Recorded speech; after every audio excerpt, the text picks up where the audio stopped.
I'm still seeing the world, and I believe that it is very important that we have faith, and that we go step by step, and that we also leave some for others to come and inherit. Yes. I think this is very, very important. About 8 years ago, I listened to you on a radio interview, and that was the first time I heard you say that there's no elevator to success, you must go through the stairs. Why is this something that is so synonymous when it comes to Anthony Baffoe? I don't rush in life. It's very, very important that you take your time in everything you're doing. Yes. I always tell you, don't change the way you are. Yes. By research, have the correct information. Yes. Sometimes it takes time. Yeah. Don't go out for sensationalism. You have the headline, yes. and then the content is totally different. Yes. I don't believe in that. I believe in being organized, having a strategy. These are things my father, may his soul rest in peace, and my mom, alhamdulillah, she would turn 94 years, who's still alive, always tell me. Wow. Take your time. And Shakespeare also said, go step by step. Those who rush will stumble and fall. It is, because my saying with there's no elevator to success, you have to take the stairs, is very simple. When you're climbing the stairs, okay? Yes. And you get to a certain level, you can look down. You know where you're coming from. Yes. When you continue climbing, you look up. You know where you're going to. Where you're headed. As simple as that. Tony, tell me, how did you start that? How was your beginning like? I was born and bred in Germany, exactly on the 25th May 1965, in Bonn, Bad Godesberg. Bad Godesberg was a suburb of Bonn, the former capital. Yeah. It was called the diplomatic city because most of the embassies were in Bad Godesberg. Oh, okay. Okay. A lot of children were born, a majority yes. of children were born in a hospital. I was born in the house. Okay. Yes. It's funny, my mom told me this 20 years ago. In the Fasanenstraße 4, that was the first house my father stayed in. Oh, okay. In Germany. Yeah, I'm the fifth born out of 7. My elder brother, Joseph Woodley Baffoe, passed last year. Oh, sorry. We are left with 6. And I'm also the only one who went back home. Oh, okay. So the rest are in Germany? In Germany and the United States. Oh, okay. I have a sister who was born in England, but she's also in Germany. Oh, okay. Cologne, Berlin, Munich, they are well spread. My mom is in Bad Godesberg, but she will be coming to Ghana soon, by God's grace. So, yeah, I started playing football when I was 9 years old. My elder sister, Rosalind, one day she came home. Her colleague in school yes. asked her, he said, my father has a club. And he was asking if she doesn't have brothers. Yeah. So my immediate brother, Mike, who's 2 years older than myself, who's also, yeah, like my best friend in life. Yeah. So my sister Rosalind told us that, hey, they're training there. They want to see if you can play ball. And then I told my brother, let's go and show them. So we went there, but we didn't have football boots. At that day, it was raining. So we were wearing raining boots. Yeah. You see, those boots people use for fishing, or for farming, yes. etc. Yes, yes. They were yellow. I still remember very well. And that was in exactly 1974. So we walked. We were a bit far because we were a bit shy. Yes. Because all the kids were there, and then he said, "Come, come." So we went there, and they said, "Where are your shoes?" He said, "No, we don't have football boots." My mom was not really pro football, yeah. you know. So we got there, and there was a big box.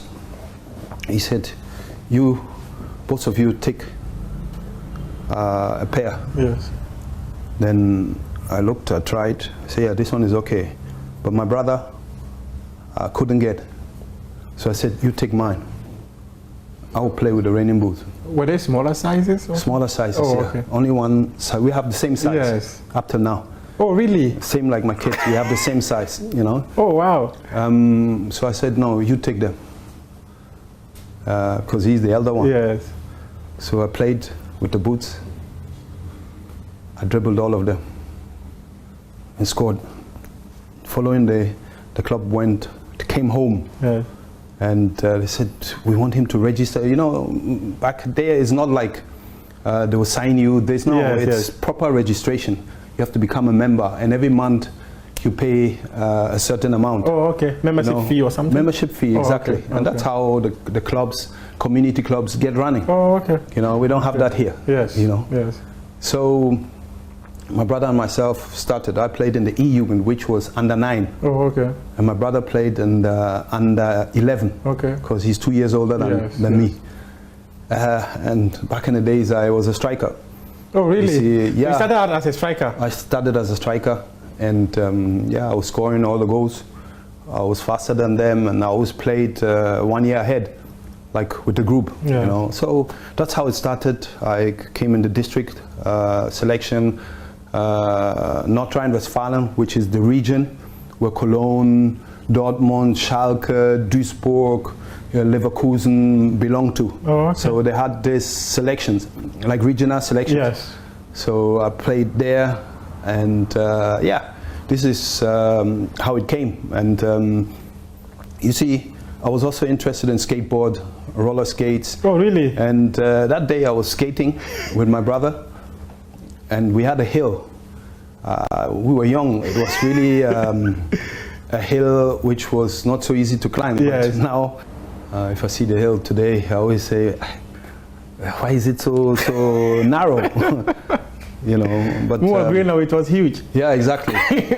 So then my brother was on roller skaters, I was skating, and then a young man, he's called Mr. Leufen. I knew him from my club. Okay. He stopped with his children and he said, yeah, I have the message for you that FC Cologne, the U team, wants you. And Christoph Daum at that time was the coach, and he said he wants you to come and train. And then I said, how am I going from Bad Godesberg to Cologne?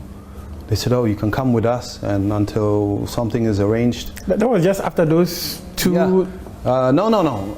Or you had played for a while? Played for a while. Oh, okay. For 5 years with FC Bad Godesberg, but then I was 15. Oh, okay. You know, and this is also the time when I lost my dad. Oh. You know, so it was not easy. It was a very tough time. That was a diplomat? Yeah, he was an ambassador in Germany. He stayed as well in the UK. And at the end of the day, I signed for Cologne. And Christoph Daum was my youth coach. And after 3 years, I signed my first professional contract. That was in 1983. Did you still have interest for the skating you were doing? No, at that time, once in a while, I used to skate, do roller skates. I used to play basketball. Oh, wow. As well.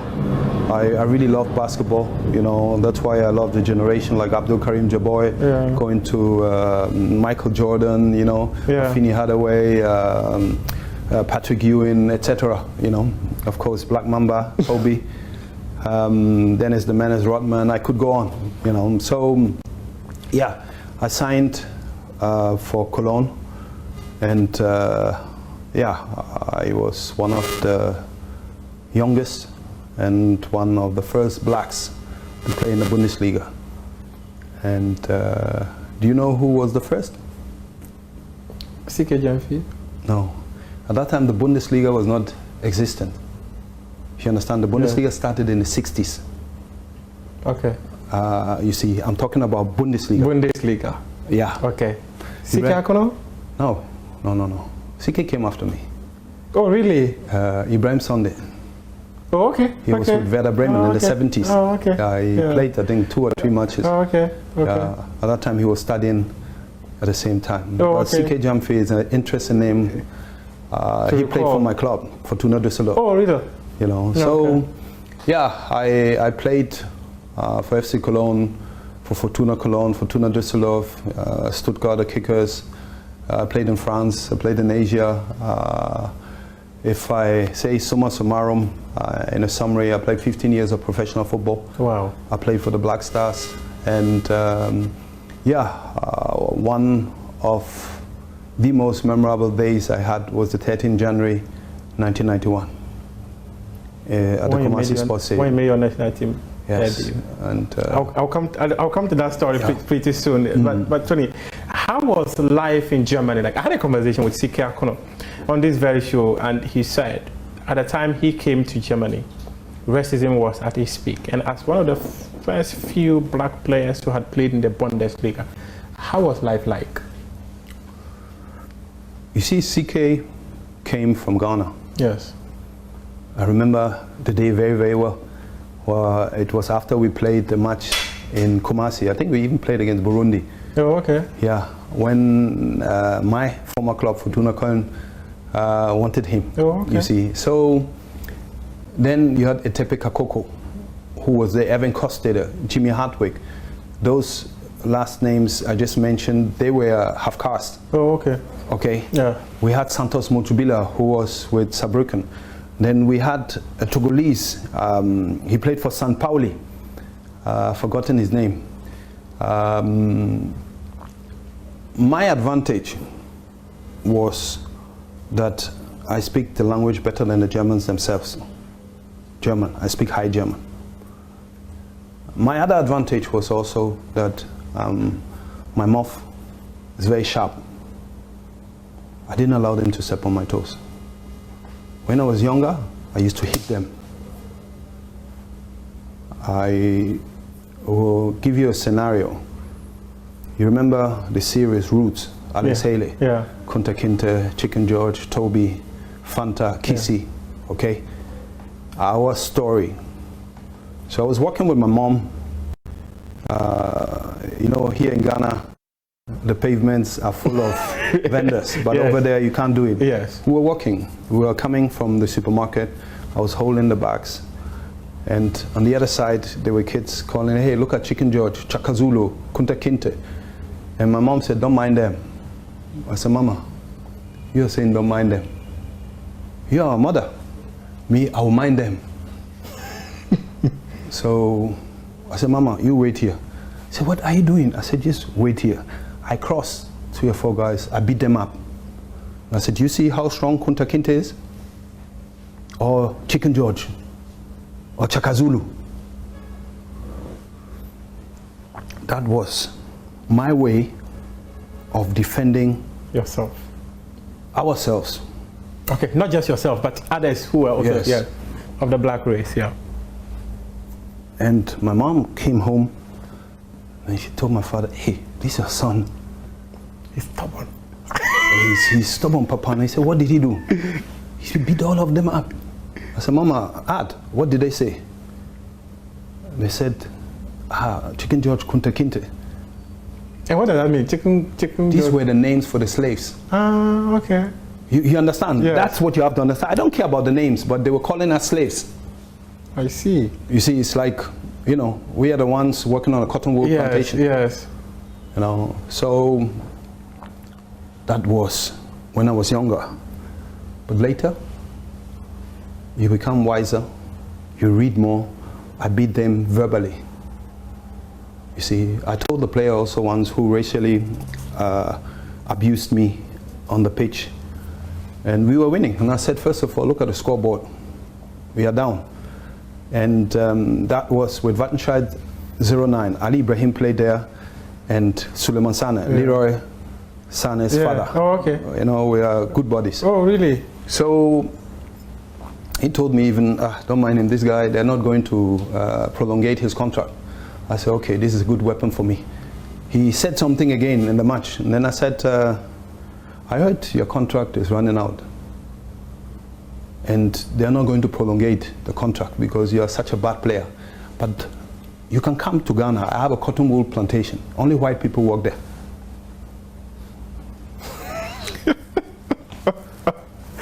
So I was very sarcastic at the same time. Or I will enter a car which came to pick me for a TV interview. Yes. Then I was sitting at the back. I said, hey, Charlie, things have changed. Eh? We used to be in front.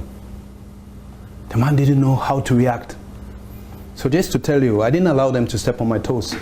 And when I was getting more recognized, more famous, today, if you want to voice out, let me say, anything which you don't like, you can just tweet, right? Yeah. Back in the days, there was no Twitter. There was no Instagram, no social media. They used to write letters to us. And I remember especially white women who were married to blacks and had mixed race children. They said, what should I do? My daughter comes home, she wants to take off her skin.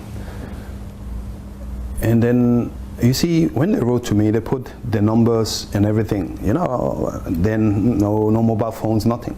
So I called the mothers to ask, what is the problem? Yeah, you see, they all see you on TV, and I tell them you're the uncle. I said, where do they go to school? They gave me the names of the schools. I drove to the schools. I drove there, and I said, and the kids were all coming, this is Anthony Baffoe, this is Anthony Baffoe. And I said, oh, my niece, come. You know, in our culture, we say uncle, auntie. So I gave them that confidence that I am with them, they are from my family. Everybody became quiet. That made me realize that now when I speak, I'm no more talking for only myself. We're talking for the masses and generations unborn. Yes, the minority. So I have to show them that I am with them and that they can look up to me. So a lot of things changed, and that made me read a lot about our culture, about our history. People say I'm a Pan-Africanist, but I say I'm an Africanist as well. I identify myself with my story and my history, and this is very important to me. So to tell you, it was a tough time. I had bananas thrown at me back in the days when Germany was divided with the East and the West. People were spitting at you, you know, whilst we were playing, and making monkey noises, you know. They said, whoosh, whoosh, whoosh, nigger in the bush, you see.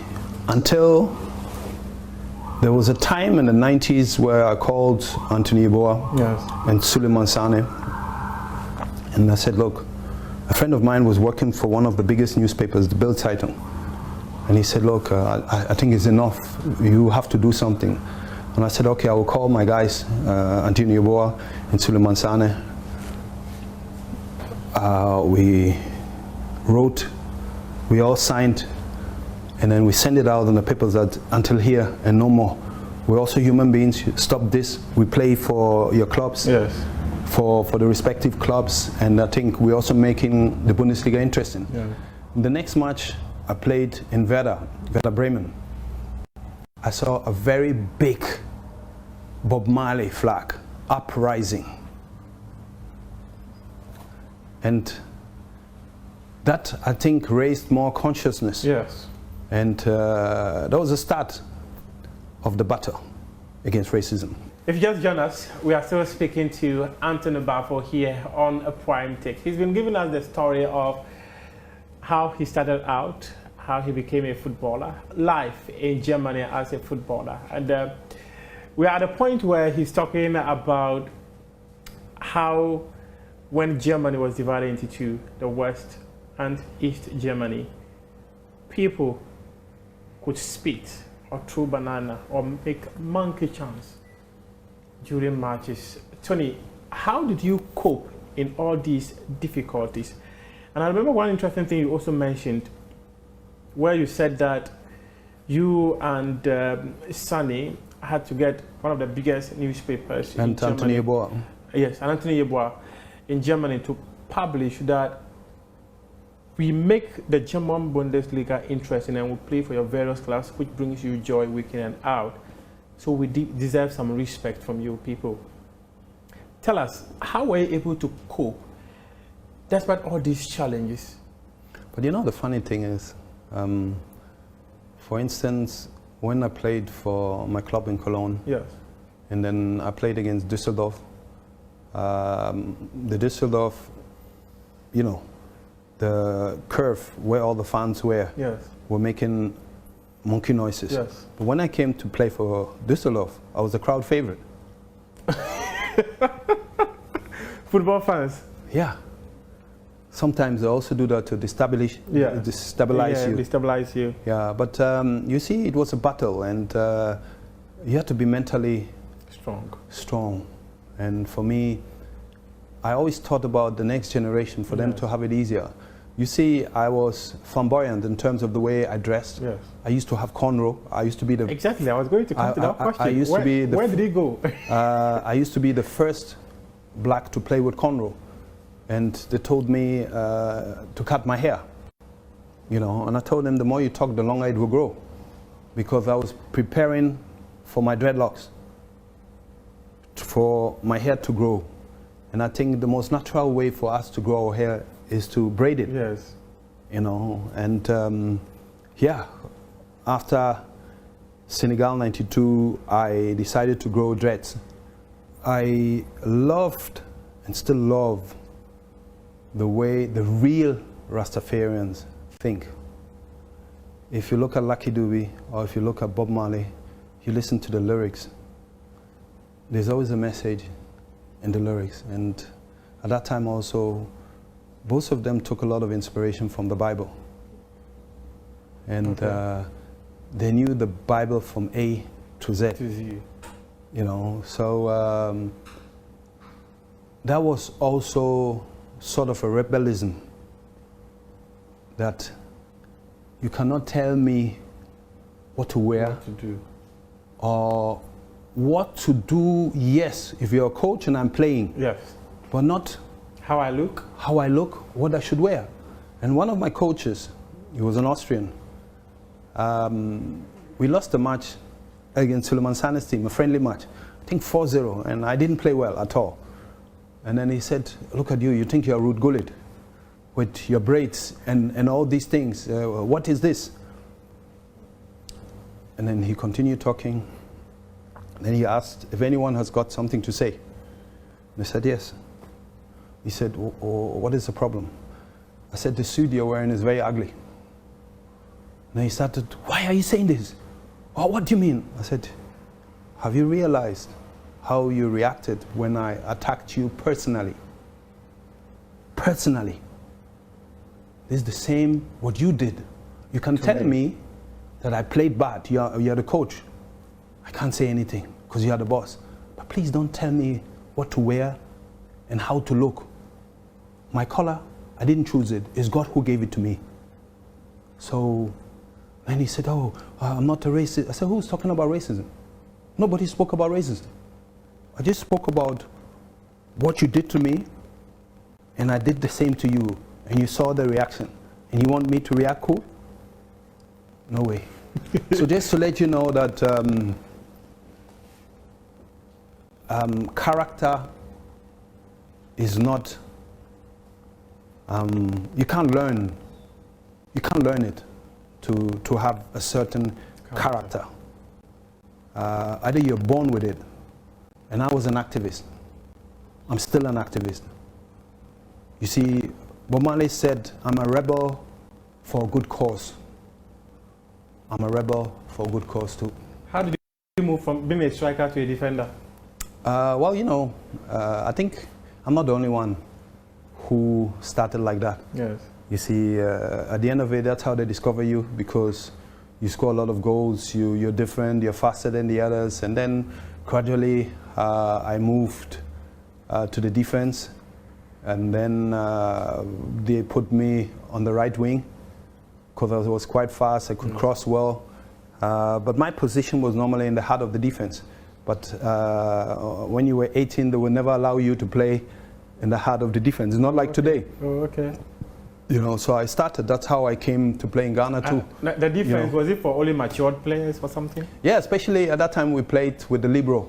Oh, okay. You know, behind the two stoppers, etc. Yes, I get so when I was playing two, I played like a number 7. You know, moving forward, my shooting abilities and my shooting technique was quite good. I scored a lot of free kicks, penalties. I crossed a lot. You know, so but you have to be versatile as a defender, and I believe when you're a defender, you must be able to play 4, 5, 3, depending on your leg, or 2, and also 6. This is how I grew up. You're more of a versatile player. Yeah. How did your national team call-up come about? And before that, why did you choose Ghana over Germany? When I was 15, 16, we were all in Duisburg. That's one of the regional technical centers, and all the regions came together. This is how they select the under-16 national team. Yes. And before that, they had a pupils national team. Oh, okay. There were like 7, 8 pitches, and all the regions, like I said, they are there. All the scouts from the German Football Association were there, and at that time it was Bertie Fuchs who was the coach. Okay. And you know, then I was approached that I am on the list to be recruited for the under-16 national team. Okay. And when the coach spoke to me, he asked me, "But you're interested, huh?" And I said, "Well, I will come if you can give me one player in the senior national team with whom I can identify myself." Do you understand this? Yes. It means that there was no black at that time. There was just no to black answer your question. inside the national team. Yes. The senior national team. Yes. So you couldn't identify yourself as a German. Yes. Tony, it's quite an interesting one. So then you chose to play for Ghana? No, not by then. I didn't choose anything because I was 16. So I continued playing in my youth team, FC Cologne. So you either played for the youth club and not for their youth national team? Exactly. So I played in all the selections, you know, regional selections, etc. West German selection, you know. But then the next step, it never came. Even by then, if I would have played once, I could have never played for Ghana again. But by then, Ghana was not on my mind, to be honest. You see, I was just thinking of playing football. Yeah. And it was once in 86 or 87, Rudi Guttendorf. He was also the Black Star coach. I was playing in Stuttgart. Oh, and he approached me also that I should come and play for Ghana. And then it also didn't happen. You see, today we have international match days. Yes. Back then, it was not like that. It was not there. Especially Africa was not part of their plans. African Cup and qualifiers, you know. So those structures... No, we're not there, that you have a common international day, you see. But then the Europeans, of course, the players could go. Yes. But nobody thought of Africa then. And this is a great reform, you know. So, Ablade Kuma, Nanaya Amaning, Ali Ibrahim, and Richard Now. Even Michael Osei also came. We stayed together with my uncle, Andy Quist.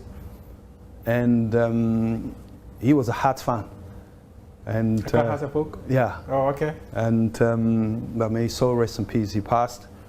And Richard Now, Ablade Kuma, yeah, Nanaya Amaning, Ali Ibrahim, we're there, we were talking, and see, we were chopping kinke together.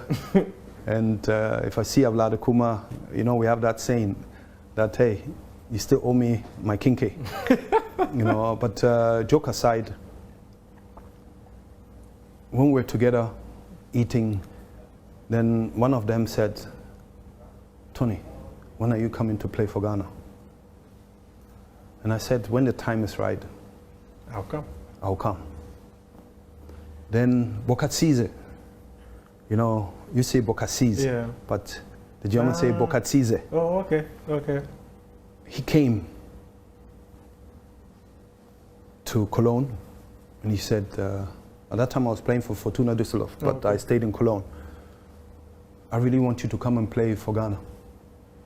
And I repeated the same sentence. I said, the boys have already told me, and I promised them when the time is right, I'll come.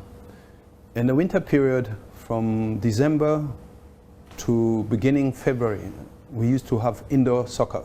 Okay. Today they call it futsal. Oh, okay. Okay. But we used to play 5-a-side. It was part of the preparation. Yeah, the 5-a-side. Yeah. We've all played some. Yeah, but indoors, yes, you know? Yes. So then I asked my club, this is the invitation I have, you know, but then they sent a fax. You see, yes, no electronic mail, it was a fax. No email, it was always a fax. Yes. And then I said, the time has come. I want to go and play. Yeah, and I will never forget. Anthony Baffoe has arrived, special bed for him. I arrived, and everybody thought I'm tall, yes. but they thought I was such a giant, you know. And I also remember that picture between Ajite Lee and myself, okay. the tallest and the shortest. So I arrived in Winneba yes. at 3 a.m. They took me to the bungalow of the coach, yes. where I slept. I got up in the morning and I said, please, where are the players? They said, no, you know, there are mosquitoes and you should stay here and sleep here.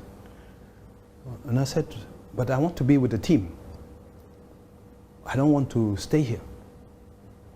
And they said, okay, please, take the bed to the other side. I want to stay with the team. When I arrived, everybody was clapping. And Sabato, Ali Ibrahim, yeah. Nanaya Amaning was not there, but Richard now, they said, we told you, he's a Rasta man. At that time, I didn't have the locks, but yes. they knew the way I was thinking. Yeah. They said, you will never stay there. Your kind of mindset. Yes. So I got there, and then following day, 9 o'clock breakfast. It's 2 minutes to 9. Yeah. You know me and my time.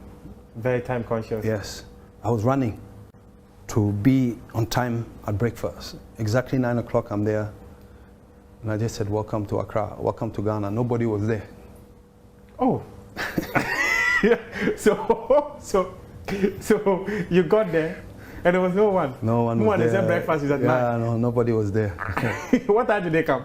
Oh, they were coming 9:30, 9:40, you know. But I always said, this is not how I'm going to be. Yeah. You know, so I always kept to my time. To your time. Yeah, so that's how I started, and then went to Kumasi on the 13th January. We played the match, when full house. Flying that picture is very famous online. Yeah, and it is something which touches me up to today. You don't know the feeling I have when I listen to the national anthem. It's something special. And it was, you know, we won 4-0. Yeah. 4 or 5 minutes to the end, Bokatsis told me, I will substitute you. I want you to get the feeling of the crowd. Yeah. You know, so and changed me. I had a rousing applause, and till now I have goosebumps. I never regretted to play for Ghana, you know. And there was a guy standing beside the substitute bench. You know, if I would have been a general coordinator, he could have never stand there. But back in the days, everything. Yeah. There was so much freedom. Yeah, yes. There was so much freedom. I took the flag and I did the lap of honor. That symbolic picture has gone through generations. Yeah. When I spoke to Stephen Appiah, Matthew Amwa, Michael Eisen, Sule, they said, we remember you when you came to play for Ghana with the flag. Ibrahim Tanko even told me, he showed me, he was there, right, sitting there in the crowd. you see, Wow. same like Yusuf, Yeah. Chipsa, you know, and it is something very, very special. And I've never regretted to play for Mother Ghana. How would you describe your national team career? Well, I played roughly 20-something games. And I played in the AFCON 1992 Yes. and 1994. After that, I made a statement, a strong statement against some of the officials. Because at that time there was a lot of interference, this, that. And when I spoke, I don't know which player, he came to me, he said, hey, here, you know, you cannot say this, that. And I told him that nobody buys my dokunu for me. I buy it Yourself? I buy it myself. And yeah, this is how I then didn't play for the national team again. They called me 3-4 times, but you know, I called it, yeah, it was a good time. And brief. yeah, it was like 5 years. You know, 4 or 5 years, and for me it's fine. I think I made an impact, you see, and I have good memories. Though I missed the penalty in 1992. 1992. And you know, people always talk about the bad one first. I was always going to ask that question. No, if you wouldn't have asked that question, you would not be a journalist. You know, so I scored the first. Everybody shot, and then it was my turn again. Yes. And Alain Guamene saved it, and I always tell him, I made you popular. You know, so we are very good friends. But it rather made you unpopular, because maybe actually people actually felt that Ghana could have won that tournament if you had buried that. I don't think he made me unpopular, you know, but then I think people knew that I was the first to be born in the diaspora to play for Ghana. And I think I had a very good African Cup as well in 1992. Yes. Even when we arrived, people carried me. Yes. And what happened when we got back? So I saw a picture online when I was doing the research for this conversation, and I saw a picture that you were being carried. Yes, when we arrived at the airport. Oh, okay. You see, and you know, we went town to town. I don't know what would have happened if we would have won the cup. That would have been something else. Yeah, it was crazy. And you see, maybe today, with all the social media, people would have insulted me, maybe. You know, yeah, you never know. Yes, yes. You see, possible. but I think people know to now that I'm a patriot, that I love Ghana, I love Africa. And one journalist even asked me, do you feel like stopping your career? And then I asked him, did Maradona stop his career when he missed a penalty? Did Lothar Matthäus stop his career when he missed a penalty? In life, people always remember bad things. The bad ones. You understand? But I have a lot of positive things to tell about Ghana and the national team. And up till now, I never regretted it. Tony, there are many stories about that grand finale of Senegal 1992, about how you became the captain for that final. Many people actually say that, okay, it was the decision of the maestro for you to captain the team. What transpired? Maestro and myself, up to now, we are very close. He's a brother. We speak very often. We shared one big bet together in the national team. Okay, so you were his roommate? Yeah, we were his roommate. Oh, okay. And you see, a lot of people speak about things they don't know. So what you have heard, somebody has told you. Now you are speaking to the source. Abdi never ever told me that I'm going to be the captain for the finals. And this is how it is. For me, to tell you honestly, there were a lot of things going on, but I was new in the team. There are a lot of things even I got to know about later. And you see, we are in 2022. We're getting to 2023. And we're still talking about it. That's exactly 30 years today. Yeah, for me, it's, you know, I heard people, former colleagues speaking about it. I'm okay with my soul, you know. that I didn't go to ask for the captainship to be given to me. Yes. It was Otto Pfister who did it. But I never knew what was behind these things because I was new in the team. Oh, okay. You understand? I see. Later on, I got to know so many things because for me, I didn't care about if this one is an Ashanti or Ga or Ewe. I wanted to come and play and also win the cup. So there was this kind of, this person is Ashanti, this person is a Ga, this person is a Neve, there's some kind of tribalism in the camp? No, I can't say that, but there were groups. In every national team, you have groups, people who get along more than others. But Yes. you see the impact later It had on the team. it had on the team. I didn't know the sources, the depth behind all this. You see, because It was just an innocent player absolutely. within the team. You know, and that's why also even when people always bring it up, it's 30 years ago. For me, it's quite weird. Yeah, it's weird. It's gone, and it's done. I do recall some of those stories where someone said you even had a fight with Anthony Yeboah. Was that true? Never in life. Never in life. We never had an argument. Anthony Yeboah was very good to me. We used to visit each other in Germany, and when I came to play, he opened his arms and his doors to me. You know, he made me feel very comfortable in the national team. You know, so same like Abukari Damba at that time. Yes. Joe Addo was there. I told you already. Yeah. Richard Now, Ali Ibrahim. You know, Frimpong Manso, Emmanuel Ampia, Emmanuel Ama Senegal, and the others. They were very, very accommodative to me. You know, yeah. So Tony, just to wrap up on the national team. Mm-hmm. Is it disappointing, or how disappointing is it for you that that generation you met, because many people have said, is the best generation in terms of talent that Ghana have had? Abedi Pele, yourself, Anthony Yeboah, Odate Lamte. Ali Ibrahim, They were never able to Frimpong qualify for the Manso. FIFA World Cup. Stanley Abora, Prince Polly. Yeah, I think the last bit of everything is team spirit.